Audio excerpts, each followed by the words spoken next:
कृष्ण का जो गीता में उद्घोष है, श्रीमद् भागवत के 12वें स्कंद में उल्लेखित है कि जब धरती पर, धरा पर पाप बढ़ जाएगा, अधर्म बढ़ जाएगा, तो उस अधर्म का नाश करने के लिए, धर्म की पुनर्स्थापना करने के लिए भगवान हर युग में आया है और हर युग में आएगा।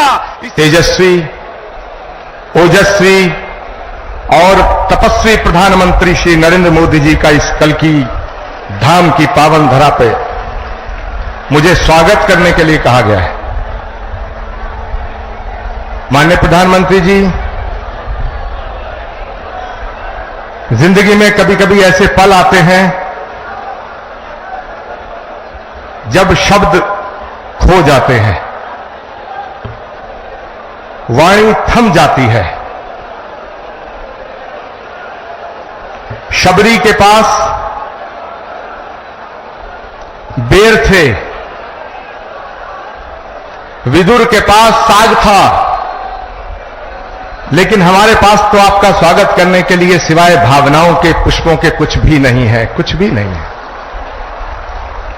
माननीय प्रधानमंत्री महोदय, इस मंच पे परम श्रद्धे स्वामी अवधेशानंद गिरी जी, परम श्रद्धे स्वामी कैलासानंद जी, सदगुरु हृदयेश्वर जी महाराज और उत्तर प्रदेश के लोकप्रिय और सशक्त मुख्यमंत्री आदित्यनाथ जी महाराज विराजमान हैं। मैं सबको उनके श्री चरणों में अपना प्रणाम निवेदित करता हूं। माननीय प्रधानमंत्री जी, देश के कोने कोने से आए तमाम संत वृंद, कोई हरिद्वार से पधारा है, कोई गुजरात से पधारा है, कोई तमिलनाडु, केरल और आंध्र प्रदेश से पधारा है, कोई आसाम से आया है, कोई देवभूमि उत्तराखंड और हिमाचल प्रदेश से आया है। ये हजारों संतों का जो समूह आज इकट्ठा हुआ है, ये सनातन धर्म के उस उद्घोष के सपने को साकार करने के लिए इकट्ठा हुआ है।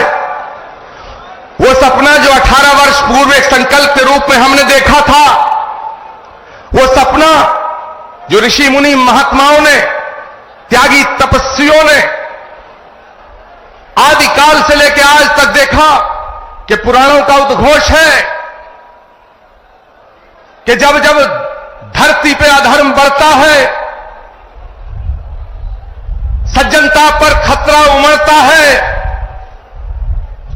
भगवान कृष्ण का गीता में उद्घोष है कि परित्राणाय साधूनाम विनाशाय च दुष्कृताम धर्म संस्थापनार्थाय संभवामि युगे युगे यदा यदा ही धर्मस्य ग्लानिर्भवति भारत अव्युत्थानम् अधर्मस्य तदात्मानं सृजामहम्।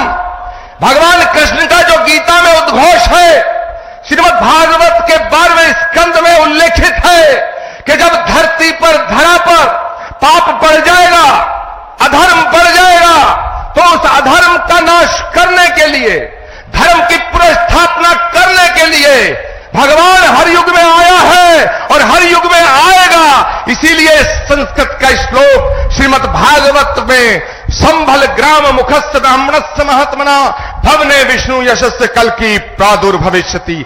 इसका मतलब है कि भगवान त्रेता में राम के रूप में अयोध्या में आए, द्वापर में कृष्ण के रूप में मथुरा में आए, और भगवान कलयुग में श्री कल्कि निष्कलंक के रूप में इसी धरा पर अवतरित होंगे।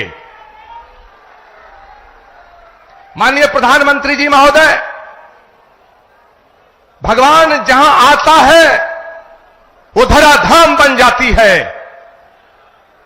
अयोध्या में जितना काम भगवान का आपके हाथ से हुआ, ये ऐसा संयोग है जो सनातन धर्म और इस राष्ट्र की, इस ध्वजा को पूरे विश्व में फैलाने का काम, फहराने का काम, भारत की संस्कृति जो वसुधैव कुटुंबकम और विश्व बंधुत्व का संदेश देती है, उसको पूरी दुनिया में पहुंचाने का काम अगर आज कोई कर रहा है, वो भारत के यशस्वी प्रधानमंत्री नरेंद्र मोदी कर रहे हैं। माननीय प्रधानमंत्री महोदय, ये एक और अद्भुत संयोग है कि भगवान राम के सारे काज आपके कर कमलों द्वारा हुए हैं, और आज का ये दिन, ये शुभ घड़ी जिसे देखने के लिए कितनी ही आंखें जो बंद हो गईं, ये शुभ घड़ी जिसका सपना हमारी कितनी माताओं बहनों ने देखा, और माननीय प्रधानमंत्री जी, ये आज सपना साकार हो रहा है क्योंकि श्री कल्की धाम की पावन धरती पे आपके चरण पड़े हैं। हम आपका स्वागत करते हैं, हम आपका वंदन करते हैं, हम आपका अभिनंदन करते हैं। मैं अपनी वाणी को विराम देने से पहले एक बात जरूर कहना चाहता हूं, ये कल्की धाम, श्री कल्की धाम जहां भगवान आएगा, आज श्री कल्की धाम की आधारशिला माननीय प्रधानमंत्री जी के करकमलों द्वारा स्थापित हो चुकी है। अब वो दिन दूर नहीं है जब भारत में राम राज्य की पुनर्स्थापना होने का समय आ चुका है। एक बात कहते हुए अपनी वाणी को विराम दूंगा। जब मैं प्रधानमंत्री जी को आमंत्रित करने गया था तो मुझे नहीं लग रहा था कि प्रधानमंत्री जी मेरे निमंत्रण को स्वीकार कर लेंगे, लेकिन आप सब संतों के आशीर्वाद से, तमाम लाखों करोड़ों भक्तों की प्रार्थनाओं से माननीय प्रधानमंत्री जी ने मेरे निमंत्रण को स्वीकार किया। माननीय प्रधानमंत्री जी महोदय, जब आपकी तरफ से एक ट्वीट आया तो सारे देश के लोग, सारी देश की मीडिया मुझसे लगातार 15 दिन ये पूछती रही कि क्या प्रधानमंत्री जी आएंगे। मेरे पास कोई उत्तर ना था, लेकिन एक उत्तर था। उन्होंने पूछा क्या उन्होंने कुछ लिख के दिया है।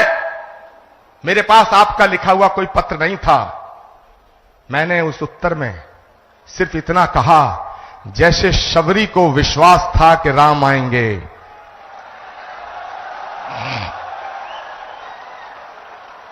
जैसे विदुर को विश्वास था कि कृष्ण आएंगे, जैसे हमारी आस्था का आधार है कि कल्की आएंगे, वैसे ही आचार्य प्रमोद कृष्णम को यह विश्वास था कि नरेंद्र मोदी जी अपनी बात के पक्के हैं, अपना वचन निभाएंगे। माननीय प्रधानमंत्री जी महोदय, भगवान कृष्ण के ज्ञान योग, कर्म योग, भक्ति योग, अगर हम तीनों को एक साथ रख के जब हम इमेजिन करते हैं तो भगवान कृष्ण के भक्ति योग, कर्म योग और ज्ञान योग जब तीनों एक जगह मिलते हैं तो एक तस्वीर बनती है, और वो तस्वीर भारत के प्रधानमंत्री नरेंद्र मोदी की बनती है। मैं अपनी वाणी को विराम देता हूं और मैं निवेदन करना चाहता हूं, उत्तर प्रदेश के माननीय मुख्यमंत्री गोरक्ष पीठाधीश्वर पूज्यपाद योगी आदित्यनाथ जी महाराज से कि वो माननीय प्रधानमंत्री जी का स्वागत करें। जोरदार नारा और जयकारा लगना चाहिए हाथ खड़े होकर के। अवधपुरी से कल्की धाम, अवधपुरी से कल्की धाम, अवधपुरी से कल्की धाम। पूज्यपाद योगी आदित्यनाथ जी महाराज।